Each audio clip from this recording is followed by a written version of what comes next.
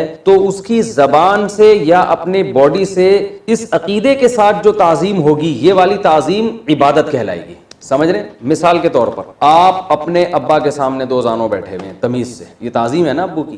جیسے ہم نماز میں بیٹھتے ہیں نا، ایسے احتیاط کی شکل میں آپ اپنے والد محترم کے سامنے ایسے تمیز سے بیٹھے ہوئے ہیں آپ، جو کہ آج کل بیٹھنا لوگوں نے چھوڑ دیا ہے، لیکن آپ اتفاق سے تمیز سے بیٹھے ہوئے ہیں، اور آپ کا اپنے ابا کے بارے میں یہ خیال نہیں ہے کہ یہ جب چاہیں جیسے چاہیں مجھے فائدہ یا نقصان پہنچا سکتے ہیں، ظاہر ہے نہیں ہوتا، تو یہ تعظیم عبادت نہیں کہلائی، وہ جو اصطلاحی عبادت ہے جس کی وجہ سے شرک اور کفر کے فتوے لگتے ہیں۔ لیکن یہی ہم جب نماز میں اللہ کے سامنے ایسے ہی احتیاط میں ادب سے بیٹھتے ہیں تو یہی ہمارا عمل کیا کہلاتا ہے؟ عبادت، کہ ہم اللہ کی کیا کر رہے ہیں؟ عبادت۔ پھر جب زبان سے بھی ہم تعظیم کرتے ہیں، ہم زبان سے کہتے ہیں، جب دو زانوں بیٹھ کے ہم کیا کہتے ہیں؟ التحیات للہ والصلوات والطیبات کہتے ہیں نا۔ اب یہ زبان سے اللہ کی جو ہم تعریفیں کر رہے ہیں، یہی تعریفیں اگر ہم ابا کی زبان سے کرنا شروع کرتے ہیں، ابا آپ بہت زبردست ہیں، ابا آپ بہت پیارے ہیں، ابا آپ نے بہت خدمت کی ہے، یعنی ہم لوگوں کا بڑا خیال رکھا ہے، تو یہ بھی تو تعریف ہے نا، لیکن یہ تعریف عبادت نہیں کہلائے گی۔ اس لیے نہیں کہلائے گی کہ یہ اس جذبے کے ساتھ نہیں ہے، اس میں اس طرح کی تعظیم نہیں ہے کہ آپ یہ سمجھ رہے ہو کہ یہ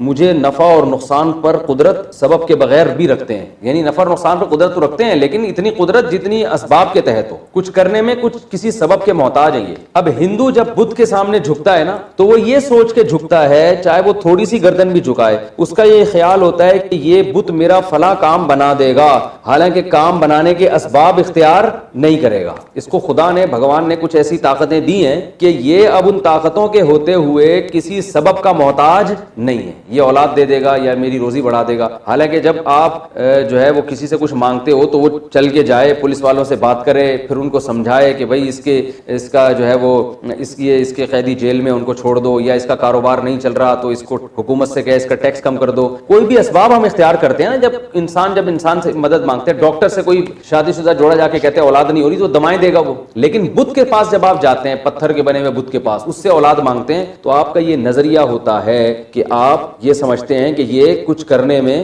کسی سبب کا محتاج نہیں ہے۔ تو اس جذبے سے جب کسی کو پکارا جائے، کلو دعاء و ثناء، اس جذبے سے جب کسی کو مدد کے لیے پکاریں گے آپ، تو یہ مدد کے لیے پکارنا بھی عبادت۔ اس جذبے کے ساتھ جب آپ کسی کی زبان سے تعریف کریں گے، ثنا، تو یہ ثنا بھی عبادت کہلائے گی۔ اور اس جذبے کے ساتھ اب آپ کسی بھی طرح سے جب کسی کی تعظیم کریں گے، اس کو رسپیکٹ دیں گے، تو یہ رسپیکٹ دینا عبادت کہلائے گا۔ اسلام میں یہ عمل اللہ کے علاوہ کسی اور کے ساتھ جائز نہیں۔ سمجھ میں آ رہی ہے بات؟ تو یہ اصطلاح میں عبادت کا یہ مفہوم ہے۔ اب دیکھو، اگر کوئی رسول اللہ صلی اللہ علیہ وسلم کو مدد کے لیے پکارتا ہے کہ یا رسول اللہ آپ میری مدد کریں، تو وہ نبی کو جو پکار رہا ہے وہ اس نیت کے ساتھ کہ نبی میری مدد کریں گے بغیر کسی سبب کے۔ ظاہر ہے قبر میں سے اٹھ کے آنا اور کسی کے کام بنانا، یہ تو کوئی سائنٹیفک لاجک تو نہیں بنتی نا اس کی، تو اس لیے یہ پکار بھی عبادت ہے اور اس کی بھی شریعت میں اجازت نہیں ہے۔ کسی پیغمبر کو بھی نہیں آپ پکار سکتے اس طریقے سے، تو یہ بھی کفر کہلائے گا، یہ عمل بھی کیا کہلائے گا؟ شرک کہلائے گا۔ بعض لوگ یہ کہتے ہیں کہ اللہ نے نبی کو اختیارات دیے ہیں، نبی ان اختیارات سے یہ کام کریں گے، تو قرآن میں جگہ جگہ اس کی نفی ہے کہ اللہ نے کسی کو اس قسم کے اختیارات نہیں دی، کیونکہ جو مشرکین بتوں کو پکارتے تھے نا، وہ یہ کہتے تھے کہ جو اوپر جو بھگوان ہے یا جو خدا ہے یا جو اللہ ہے، اس نے ان بتوں کو اختیارات دیے ہوئے ہیں۔ تو قرآن نے یہی کہا ہے کہ تمہارے پاس کیا دلیل ہے کہ اللہ نے ان کو اختیارات دیے ہیں؟ تو پتھر کی بنی ہوئی چیزیں، ان کو تو نہ چل سکتے ہیں نہ ہاتھ سے کچھ پکڑ سکتے ہیں، تو کچھ بھی نہیں، کسی کو اللہ نے نہیں دی۔ اللہ نے اسباب سے ہٹ کے کام کرنے کا اختیار اللہ نے سارا اپنے پاس رکھا ہے، اس میں کسی پیغمبر کو، کسی فرشتے کو، کسی انسان کو شریک کیا ہی نہیں ہے، یہ سب کچھ اللہ کے ہاتھ۔ تو اس لیے اصطلاح والی عبادت وہ اللہ کے علاوہ کسی اور کی جائز نہیں. ہاں ویسے ہم کہہ سکتے ہیں ہم نبی صلی اللہ علیہ وسلم کے غلام ہیں, اس لحاظ سے ہم سب عبد ہیں, اور عربی میں جو عورت ہوتی ہے وہ اس کو امہ کہتے ہیں. امہ کا مطلب جو باندھی ہو, جو عبد کا معنی غلام اور امہ کا معنی باندھی. تو یہ انسانوں کے بھی ہوتے ہیں, تو غلام تو کوئی بھی, ہم اپنے والدین کے غلام ہیں, کہتے ہیں نا ہم بھائی ہم جو ہے نا اپنے اساتذہ کے غلام ہیں, ہم بزرگوں کے غلام ہیں. تو یہ غلامی عبادت نہیں ہے, کیونکہ اس میں جب آپ کسی کی تعظیم, اور یہ تعظیم عبادت, یہ تعظیم بھی عبادت نہیں ہے. آپ کسی بزرگ کے سامنے سجدہ بھی کر لو اگر, تو اس عمل کو عبادت نہیں کہیں گے. ہاں گناہ ضرور کہیں گے کہ شریعت نے اتنی بڑی تعظیم سے منع کیا ہے. بھائی تعظیم کی بھی کچھ حدود ہے نا, تمیز سے بیٹھ گئے دو زانوں, چلو کبھی پاؤں چومنا بھی سمجھ میں آتا ہے, لیکن آپ اس کے سامنے سر رکھ کے سجدہ کرو تو یہ عمل شرک نہیں کہلائے گا, بلکہ یہ عمل ناجائز تعظیم. شرک اس لیے نہیں کہلائے گا کہ آپ کا یہ عقیدہ تھوڑی ہے کہ آپ کی بگڑی بنا سکتا ہے. تو آپ جب اس کی تعظیم کر رہے ہو تو یہ تعظیم عبادت نہیں کہلائے گی, بس تعظیم برائے تعظیم کہلائے گی. اور اگر حدود سے تجاوز ہے اس تعظیم میں تو گناہ کہیں گے, شرک نہیں کہیں گے, گناہ کہیں گے. تو اسی وجہ سے کہ شریعت میں کسی اور کے سامنے سجدہ کرنے کی اجازت نہیں ہے. تو اس لیے علماء کہتے ہیں سجدے کی دو قسمیں ہیں, ایک وہ سجدہ جس سے انسان کافر ہو جاتا ہے, اور ایک وہ سجدہ جس سے کافر تو نہیں بلکہ گنہگار ہوتا ہے. تو جیسے قبروں کو یا بزرگوں کو کوئی اگر سجدہ کرتا ہے تو اگر عبادت کی نیت سے کرے گا تو کافر ہو جائے گا, صرف تعظیم کی نیت سے کرے گا تو کافر نہیں ہوگا. تو وہ فرق کیا ہے عبادت کی نیت اور تعظیم میں؟ بھائی عبادت میں یہ جذبہ ہوتا ہے کہ یہ جو ہے نا میری بگڑی بنا سکتا ہے, یہ اس کو اختیارات حاصل ہیں, یہ مجھے روزی دے سکتا ہے, مجھے اولاد دے سکتا ہے. اس جذبے کے ساتھ سجدہ کریں گے تو کافر ہو جائیں گے. اور اس جذبے سے کے بغیر ویسے ہی کسی کی عقیدت محبت میں آ کے آپ اس کے سامنے زمین پہ سر رکھ دیتے ہو تو یہ عمل گناہ کبیرہ تو ہے, مگر اس سے انسان کافر نہیں ہوتا, کیونکہ کافر ہوتا ہے غیر اللہ کی عبادت سے, اور یہ عمل عبادت نہیں. تو یہ عبادت خوب اچھی طرح سمجھ گئے نا عبادت کا مطلب کیا ہے. تو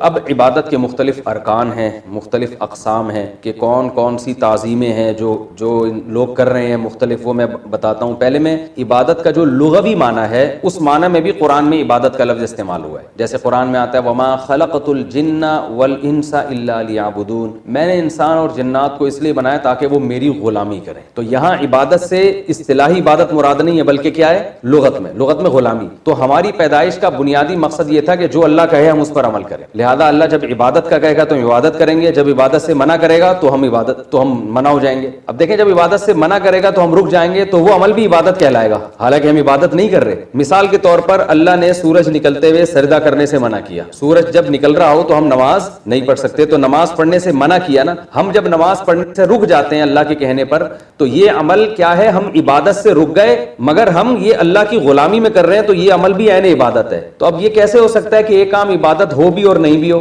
تو بھائی عبادت اصطلاحی لحاظ سے تو یہ عبادت نہیں ہے. اصطلاح میں جس کو عبادت کہتے ہیں نا وہ عمل نہیں کر رہے, لیکن لغت میں جس کو عبادت کہتے ہیں غلامی وہ کر رہے ہیں, کیونکہ ہم اللہ کی غلامی میں سردے سے بچ رہے ہیں. نہیں آ رہی میرا خیال ہے بات سمجھ آ رہی. بھائی اصطلاح میں عبادت تو نماز کو, روزے کو, زکات کو کہیں گے نا, جو صرف اللہ کی جاتی ہے. اصطلاح میں عبادت کہتے ہیں نماز, سجدہ, روزہ, یہ سب جو چیزیں ہیں یہ عبادت کہلاتی ہیں. لیکن لغت میں عبادت غلامی کو, کسی کی بھی اطاعت. تو قرآن میں اللہ نے فرمایا کہ میں نے انسان اور جنات کو پیدا کیے میری عبادت کریں. کیا مطلب؟ میری فرما برداری کریں. تو اس میں نماز بھی آتی ہے, ماں باپ کا کہنا ماننا بھی آتا ہے, اور جناب اس میں شادی بیاہ بھی آتا ہے, ٹھیک ہے نا, اس میں ولیمے کا کھانا بھی آ رہا ہے, اور اس میں اپنی صحت بنانا بھی آتا ہے, یہ بھی عبادت ہے. بھائی اللہ نے حکم دیا صحت بناؤ, تو اس میں حلال چیزیں کھانا بھی آتا ہے, اللہ نے کہا کہ حلال چیزیں کھاؤ. تو یہ سب چیزیں عبادت کے مفہوم میں داخل ہیں. وہ عبادت جس کو لغت میں عبادت کہتے ہیں. لیکن ٹرم جو عبادت کی ہے وہ صرف نماز, وہ کھانا کھانے کو عبادت نہیں کہیں گے آپ, بلکہ والدین کی خدمت کرنے کو بھی آپ عبادت نہیں کہہ سکتے, کیونکہ وہ ایک ٹرم ہے نا, ٹرم کہ کسی کی تعظیم, وہ تو صرف اللہ کی تعظیم ہوگی نا اس جذبے کے ساتھ. تو وہ عبادت نماز ہے, روزہ ہے, زکات ہے, حج ہے, تسبیحات ہیں, اعتکاف ہے, اور یہ جہاد بھی اس میں داخل نہیں ہے اس عبادت میں. تو یہ فرق جو ہے خوب اچھی طرح سمجھ لینا ضروری ہے. اصطلاح میں عبادت کسے کہتے ہیں اور لغت میں عبادت کسے کہتے ہیں. وقت ہو گیا میرا خیال ہے جی.